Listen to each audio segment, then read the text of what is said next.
On a frozen February morning, a rich CEO sold an abandoned garage for $1,000. She laughed while signing the contract. Her staff laughed too, because the man buying it looked like a broke mechanic chasing a bad decision. The garage was falling apart, the roof sagged, the electricity was dead, rust covered almost everything inside. T.O. Harmon Capital, it was a demolition problem.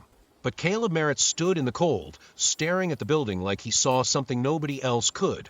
And the truth was, he did. 6 months later, that same mechanic would build $1 million business from what was hidden inside that garage, and the woman who mocked him, she would stand silently in a crowded auction hall, watching one forgotten car sell for $178,000. But on that freezing morning, none of them knew any of that yet. All they saw was a man buying junk. Pause. Caleb Merritt grew up in a garage that smelled like motor oil and burnt coffee. His father taught him something most people never learn. When other people looked at rust, look deeper. Because underneath the rust, there was always metal.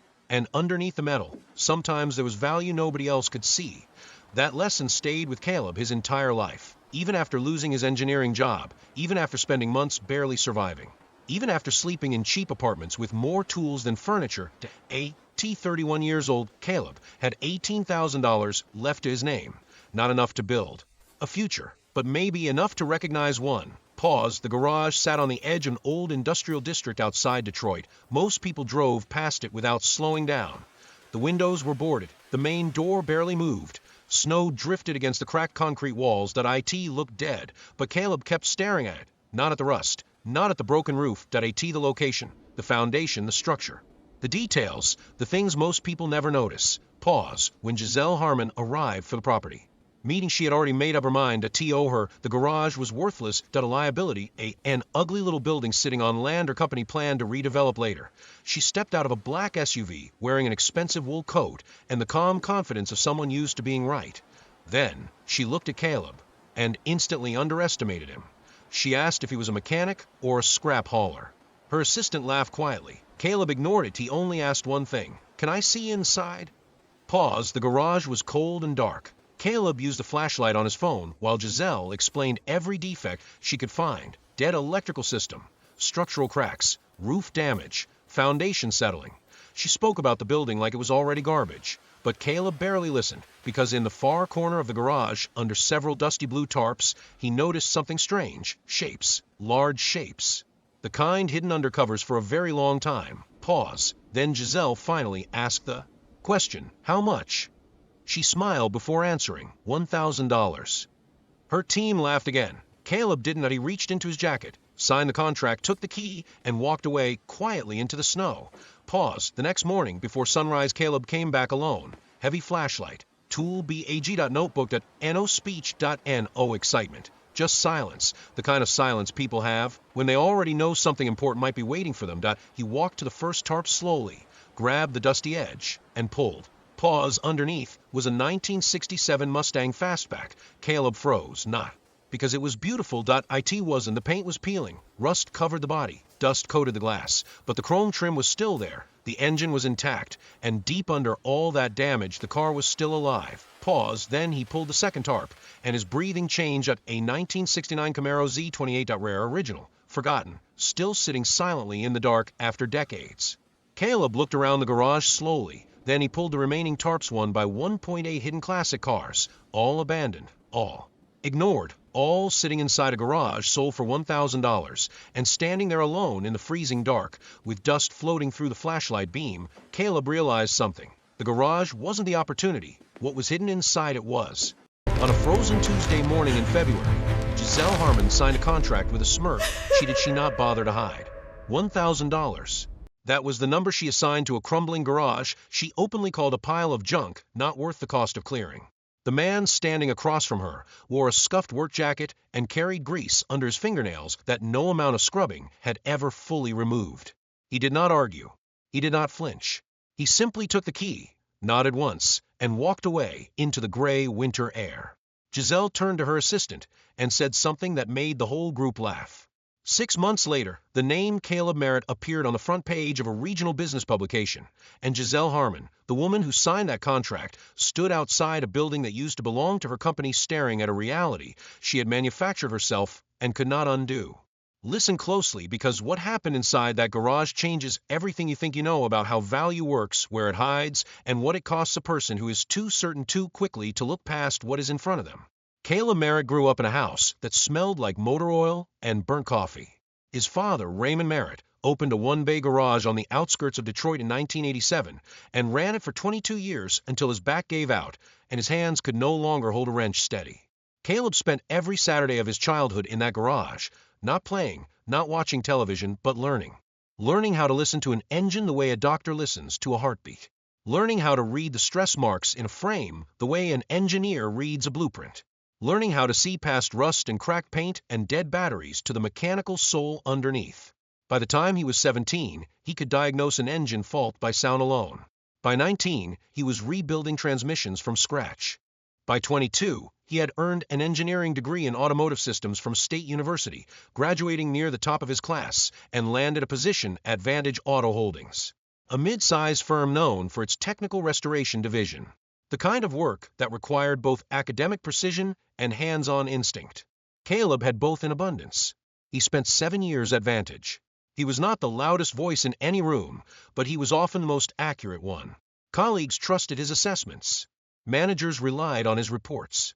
He built a reputation as the man you called when something seemed impossible to save, but institutions do not always reward the people they rely on most. 8 months before the story truly begins, Vantage Auto Holdings finalized a corporate merger. The acquiring company had no interest in the technical restoration division. It did not fit the new financial model, did not generate fast enough returns, did not look good on a restructuring slide. 14 people lost their jobs that Friday night. Their notifications delivered by email at 11:17 in the evening. Caleb read his on his phone, sitting at the kitchen table of a rented apartment that barely held his tools and a bed. He did not reply. He closed the screen, sat in the dark for a while, and then went to sleep. The next morning, he started making a list. He spent 8 months doing what he had to do, patching vehicles at a local impound yard, living on a tight budget, saving whatever he could after rent and groceries. He did not waste energy on bitterness or noise.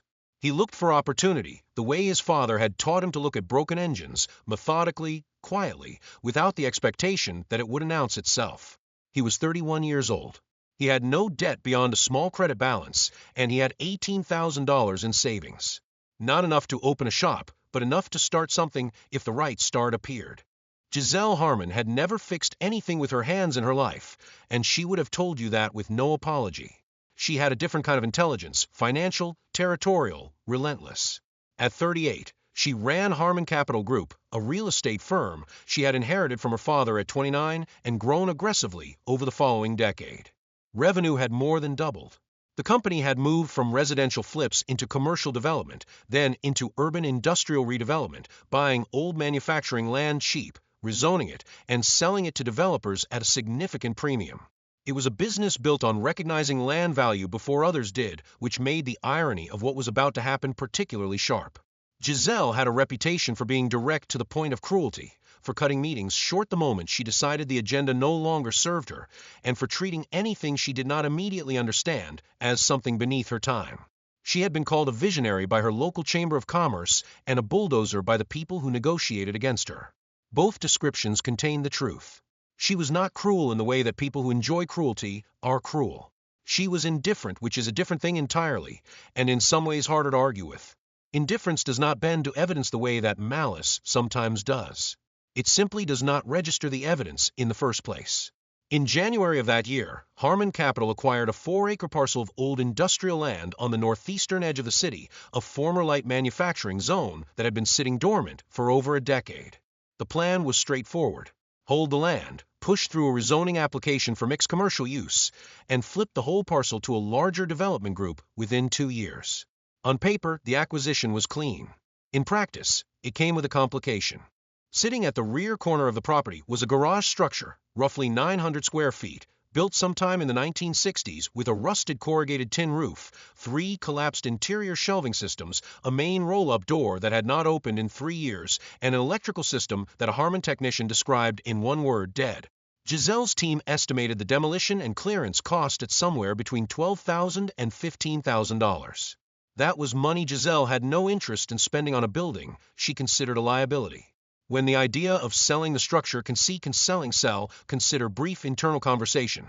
She approved it in less time than it takes to pour a cup of coffee. List it. Get rid of it. Move on. Owen Parker heard about the garage from a truck driver who hauled scrap from the area. Owen had worked alongside Caleb Advantage for 3 years, and the two men had remained close after the layoffs.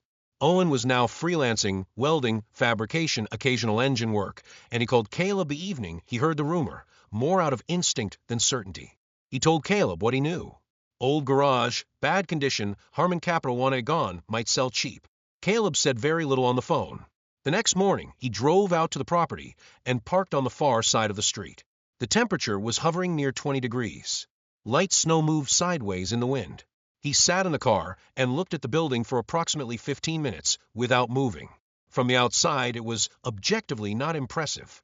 The roll-up door was visibly warped. 2 of the 4 small windows on the side wall were boarded over. The roof had a visible sag at the eastern corner. But Caleb was not looking at what was visible. He was calculating the dimensions, noting the concrete foundation, observing the way the structure sat on the lot, and most importantly registering the address. He knew this intersection. He had driven through it dozens of times. He knew what was around it, what was adjacent to it, and he had a quiet but precise suspicion about what was coming to this part of the city within the next 12 to 18 months. He called the number on the sign staked at the gate. He got a Harmon Capital assistant.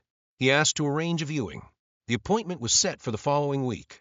Giselle arrived with 3 people, her assistant Adrian Cole, a structural engineer from a contracted firm, and a real estate attorney. She wore a caramel-colored wool coat, heeled boots, and carried the particular expression of someone who has already decided the meeting is a formality. Caleb arrived alone. He wore his standard work jacket, carried a small spiral notebook, and showed up 2 minutes early. When Giselle's car pulled in, she stepped out, looked around the property briefly, then looked at Caleb with the kind of assessment that takes about 3 seconds and draws conclusions from a wrong data. She asked him, in a tone that made her assistant smile, whether he was a mechanic or a scrap hauler. Caleb did not answer the question directly. He asked if he could see the inside. Giselle unlocked the side entrance. The roll-up was impossible, and gestured for him to go ahead, then followed with her group. She narrated the defects almost immediately, the way a real estate agent narrates features, but in reverse. The roll-up door had been jammed for 3 years. There were 3 visible structural cracks in the ceiling joists. The electrical was fully non-functional. A site assessment had identified possible foundations settling in the northwest quadrant. She said her team valued the property, accounting for demolition costs, at negative $15,000. She said this clearly and without softening, as making sure Caleb understood that he was not being offered a bargain, he was being offered a problem with a price tag attached to it to make the problem go away faster. Caleb nodded slowly and walked into the interior. It was dark. He used a flashlight on his phone. He moved methodically from wall to wall, corner to corner, running his hand along the concrete block walls, looking up at the ceiling, crouching down to check the floor surface. He spent 12 minutes inside. Then he came back out into the cold and asked one question. How much? Giselle looked at him for a beat, then turned to Adrian and repeated the question in a voice pitched for the group, as though the question itself was the punchline to something. $1,000.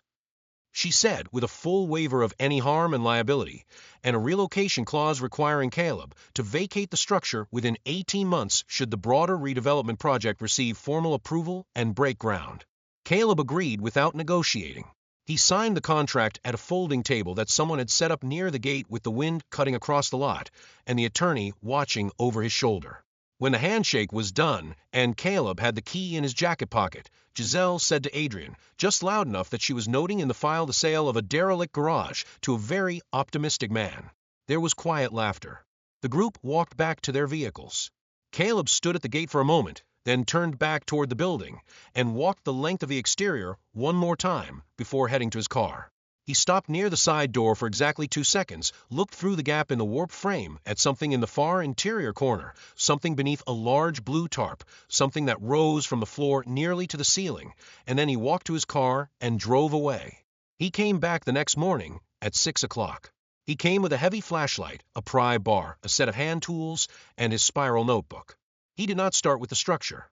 He started with the tarps. There were 8 of them in varying sizes, layered and tied with rope and coated with years of dust and the residue of a building that had been sealed and forgotten. He pulled the first one back slowly. The way you open something you are fairly certain is valuable, but cannot afford to be wrong about. Underneath was a car. He pulled the second tarp, another car.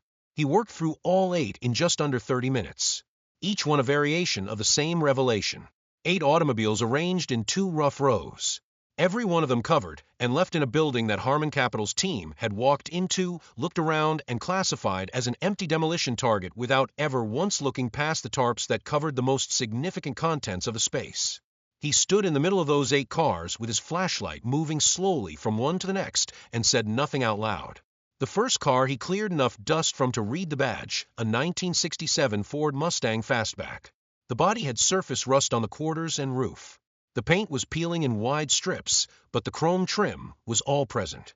The glass was intact, and when he opened the driver's door and looked at the odometer, the reading confirmed the car had not moved in decades. He checked the VIN plate, original stampings. He opened the hood, a V8 block, fully present, no visible catastrophic damage, cylinder head covers intact. He wrote 4 numbers in his notebook and closed the hood gently. The second car took his breath away slightly more than the first, a 1969 Chevrolet Camaro Z28, a production variant so limited in number that collectors had been known to pay serious money for examples in far worse condition than this one. The frame number was readable. The Rally Sport trim was intact. He wrote that number down and drew a small circle around it. Cars 3 through 5 were sedans from the 1950s and early 1960s. A 58 Chevrolet Bel Air, a 61 Ford Galaxy, and a 63 Buick Riviera. All recoverable. All worth money after proper restoration, though not at the level of the first 2. The 6th car stopped him completely. He had to crouch down and look at the badge from a particular angle to make sure he was reading it correctly. A 1971 De Tomaso Pantera. An Italian-American sports car produced in limited numbers through a partnership between the Italian coach builder and Ford's engine division, with total production across all years numbering only around 10,000 units. Finding one in any condition was unusual. Finding one in a forgotten garage in the Northeast with its chassis present and its mid-engine compartment sealed but intact was the kind of thing that happens in stories, except this was not a story yet. It was still just a cold building with a flashlight beam moving through it. And a man in a work jacket writing numbers in a notebook with a hand that was not entirely steady. The last 2 cars were too far gone. Floor pans collapsed, body panels corroded through, but they held usable components. And components had value too. He wrote everything down. His rough estimate, sitting on an overturned milk crate in that garage with the notebook open on his knee, was somewhere between $400,000 and $600,000 in restored market value if the work was done correctly. He had paid $1,000 for the building and everything inside it. He walked the surrounding blocks in the afternoon. He knew this area in the way that people who grew up nearby know a neighborhood not from maps, but from repeated presence. It sat at a corner lot, where 2 secondary roads intersected, approximately a quarter mile from an on-ramp to a federal highway, and directly adjacent to a bus corridor that the City Transit Authority had been quietly planning to expand for the past 18 months. 3 vacant lots sat immediately behind the garage, facing the secondary road, and they were listed for sale at prices that reflected their current appearance, abandoned, unlandscaped, surrounded by chain link. Nobody had connected those lots to the infrastructure map yet. Caleb had an acquaintance from his engineering years, a man named Marcus who now worked in municipal planning, and he called him that evening. He asked a simple, neutral question about the development zone classifications for that quadrant. Marcus gave him a simple, neutral answer.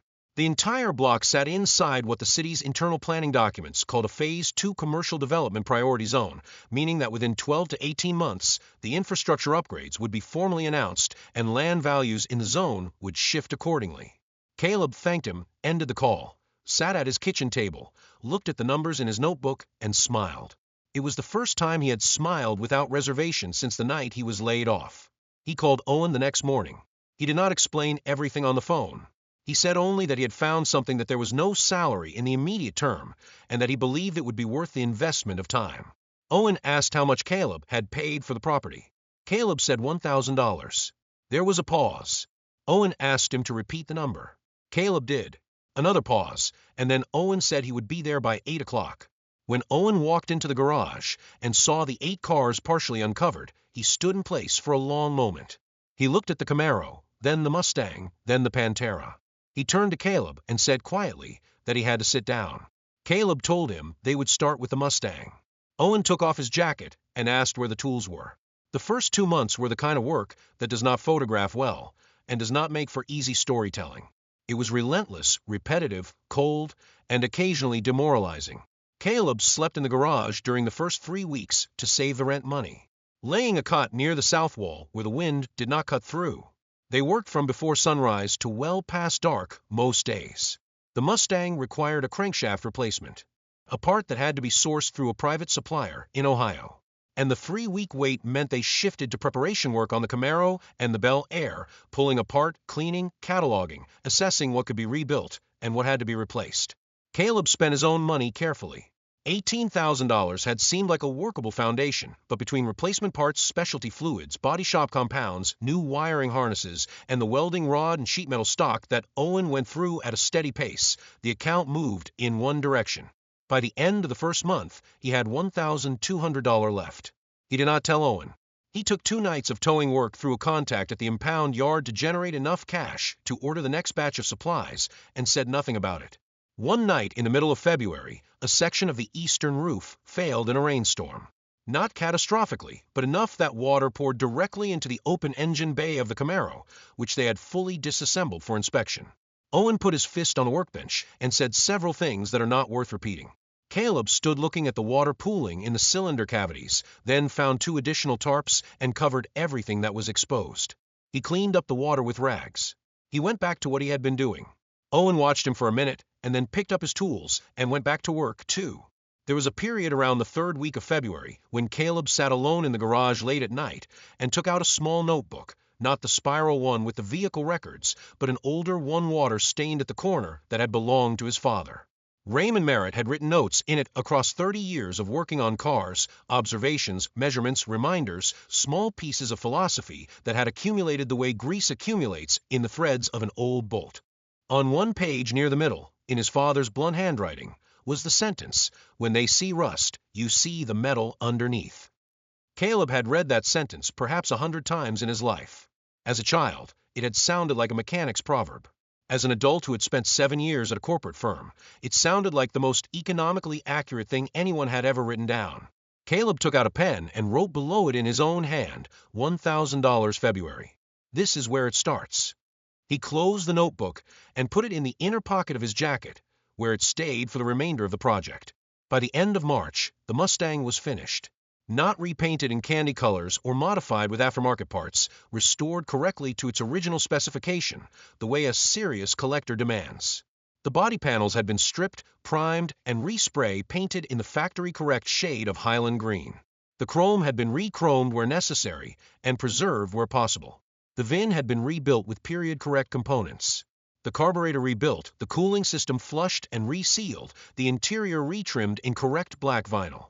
When Owen rolled it out of the garage on a Saturday morning with the sun just clearing the rooftops, he sat behind the wheel and turned the key. The engine caught on the second crank and settled into an idle that was deep and even and entirely authoritative. Caleb stood at the edge of the open roll-up. They had repaired the door by the end of January with his arms folded and listened to the idle for a full minute. Owen revved it once, gently, and the exhaust note moved through the air in a way that communicated something that could not be expressed in numbers. Caleb said only that it was good and went back inside. He posted a single listing on a private forum used by serious collectors of American muscle cars. No auction platform, no open marketplace, just a carefully worded description, accurate vehicle history, photographs of the restoration work, and a contact number. He received 11 inquiries in 72 hours. The one he prioritized came from a woman named Diana Ashford.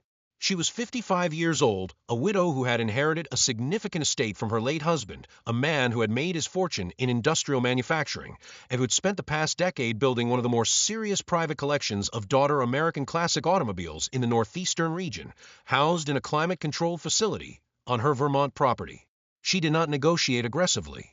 She asked precise questions about the VIN, about the original build sheet, about the specific suppliers used for the chrome restoration, about the engine rebuild documentation. Caleb answered each one with the same level of precision she brought to asking them. She arranged to inspect the vehicle in person and arrived with her own mechanical engineer, a retired Chrysler employee named George, who wore a flat cap and said very little but spent 2 hours underneath the car and around the engine bay with a borescope and a reference notebook. George told Diana in a low voice that the restoration was, in his assessment, about as correct as he's seen outside a professional museum restoration. Diana shook Caleb's hand and offered $94,000. Caleb accepted. The wire transfer cleared 3 days later. Owen saw the notification on Caleb's phone screen and grabbed him by the shoulder. Caleb allowed it for about 2 seconds before stepping back, nodding once, and walking to the workbench to pick up where he had left off on the Camaro. Diana said something before she left the lot that lodged itself in the architecture of what followed. She told Caleb, as she was putting on her driving gloves beside her car, that she had friends in her circle of collectors who were actively looking for quality restoration work. She said if he came across anything worthy, he should call her before posting anything publicly. He told her he appreciated that, and meant it. What he did not tell her was that he had 6 more vehicles in the building behind her, at least 2 of which she would likely want herself. Within 2 weeks of the Mustang sale, Diana had passed Caleb's contact information to 2 people in her network. Both reached out. Within the month, he had sold the 1958 Bel Air, restored to a high standard in its factory-correct Snowcrest white over India ivory two-tone for $28,500. Between those 2 sales, he had cleared $122,500 in revenue against an original outlay of $19,000 in purchase price and restoration materials. He moved on the land immediately. He contacted the owners of the 2 vacant lots directly behind the garage, not through a broker, not through a formal listing, and purchased both through a straightforward private transaction totaling $67,000. The owners, neither of whom had current knowledge of the Phase 2 zoning development, were content with the price. Caleb filed the deeds, began the business registration paperwork, and took a 3rd lot on a purchase option that would convert in 60 days. He hired 2 additional technicians, a body specialist named Kevin, who had previously worked for a restoration house in Pennsylvania, and a parts sourcing expert named Ray, who had spent 15 years tracking down rare components through private networks. Owen became, by function, if not yet by formal title, the technical director of the operation. The business registered under the name Merit Restoration and Auto Works. The De Tomaso Pantera consumed 6 weeks and tested every skill the team collectively possessed. The engine, a Ford Cleveland V8 mounted amidships in the Italian body, had been seized from inactivity, and freeing it without damaging the block required a chemical process that took 11 days and an amount of patience that Owen described as almost religious. Sourcing the correct body components meant importing specific panel fabrications from an Italian specialist who worked from a small shop outside Bologna and communicated primarily through a fax machine. The interior required sourcing correct specification vinyl and carpet from 2 separate suppliers, one in Germany and one in New Jersey. The wheels needed to be rebuilt from the center out. The electrics were, in Owen's professional opinion, a deliberate attempt by the original Italian engineers to make future maintenance as challenging as possible. But when it was finished, when the car sat in the garage under full lighting, its deep red paint restored to a depth that seemed to absorb light rather than reflect it, its wedge profile as aggressive and controlled as it had been when it left the factory in 1971, it was, without question, the finest single object that any of them had ever had a hand in producing. Charlotte Webb had been covering business and finance for the Northeast Business Review for 9 years. And she had a specific talent for finding stories that the financial press had not yet classified as stories.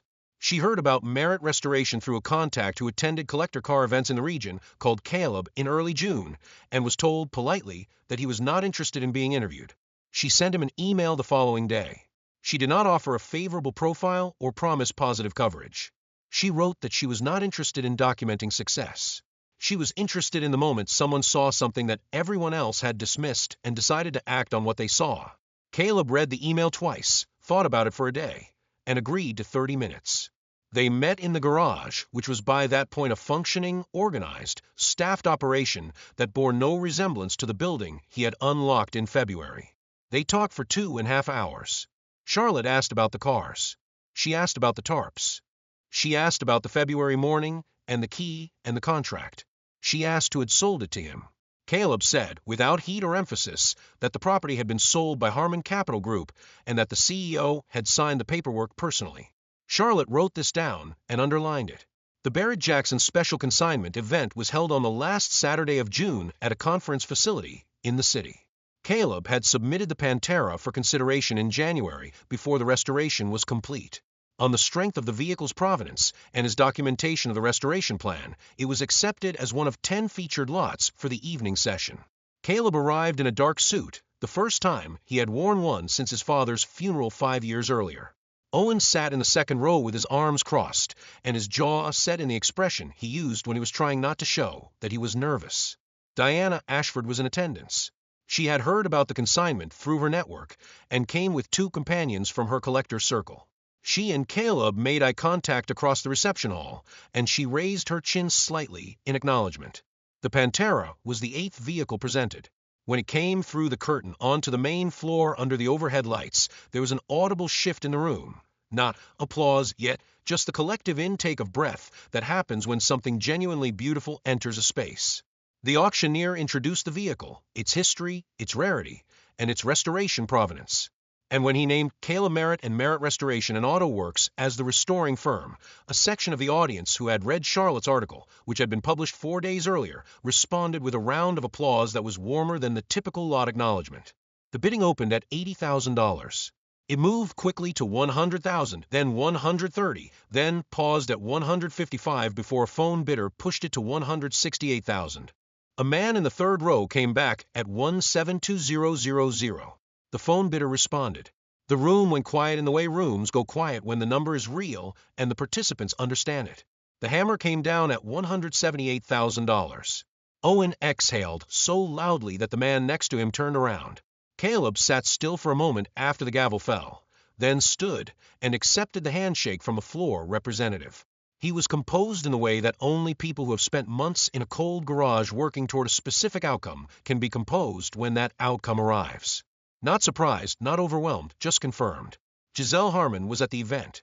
She had not come for the auction itself. She had come because her attorney had told her, after the article ran, that she should understand the full scope of what had happened before deciding how to respond to it. She stood near the rear of the hall during the bidding, watching. She watched the number climb.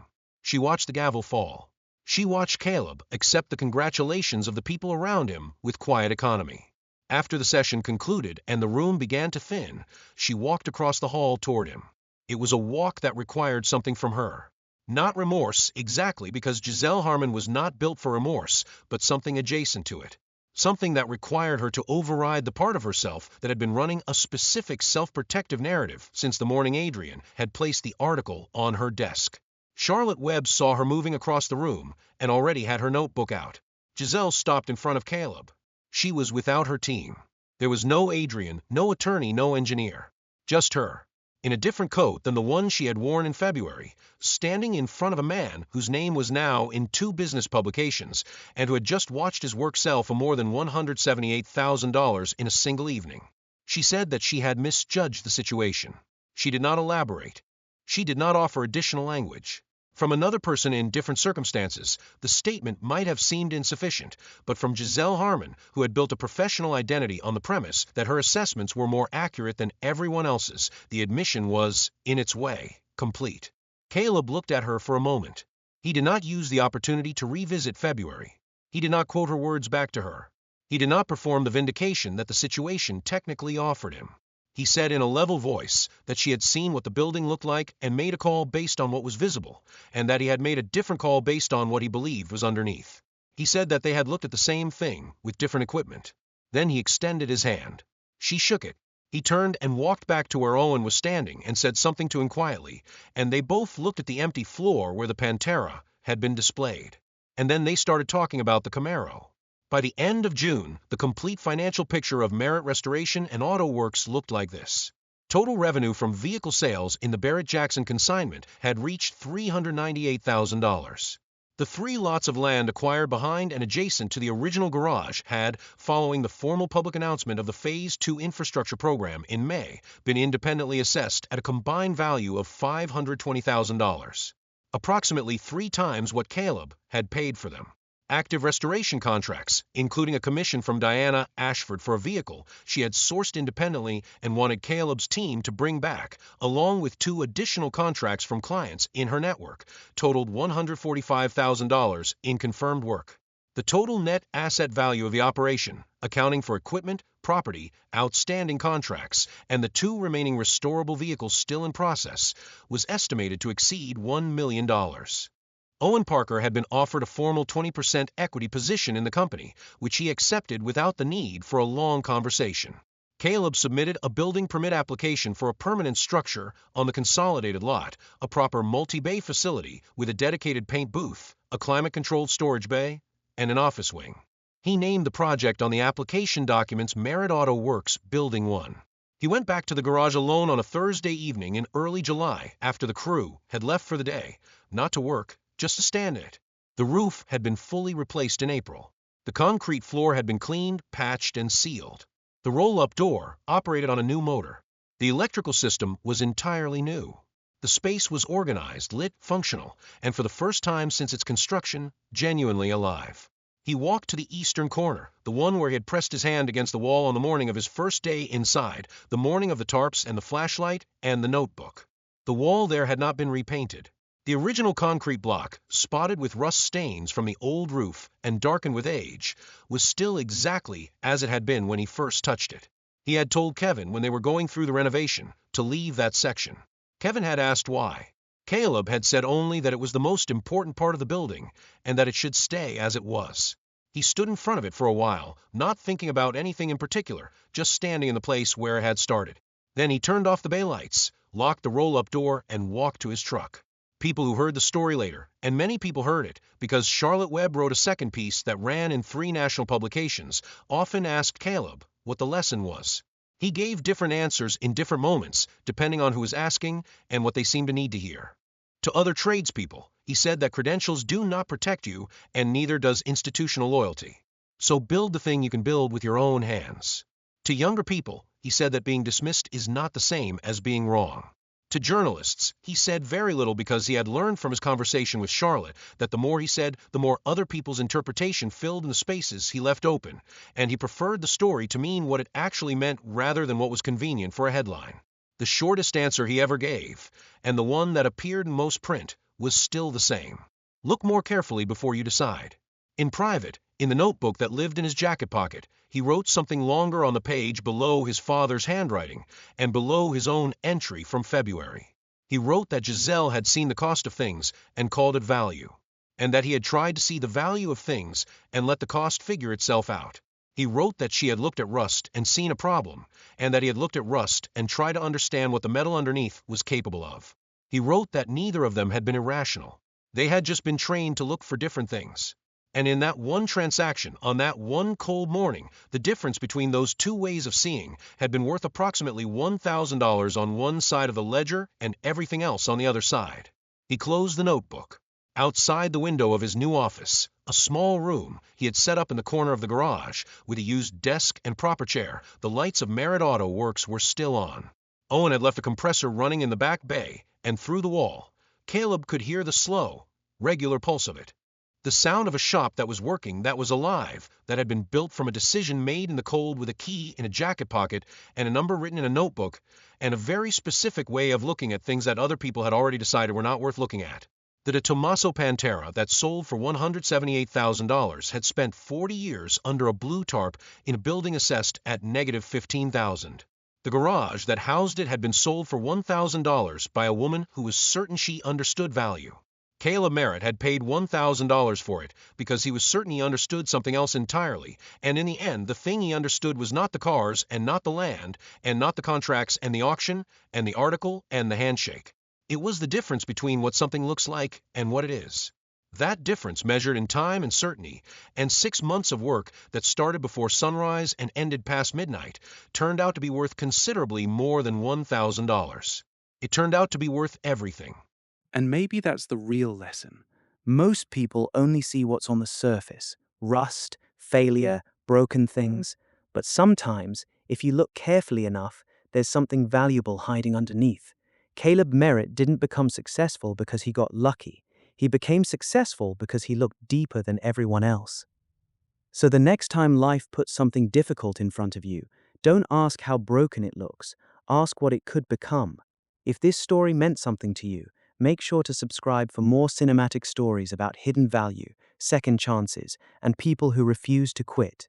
And remember, sometimes the difference between junk and fortune is simply knowing where to look. Thanks for watching.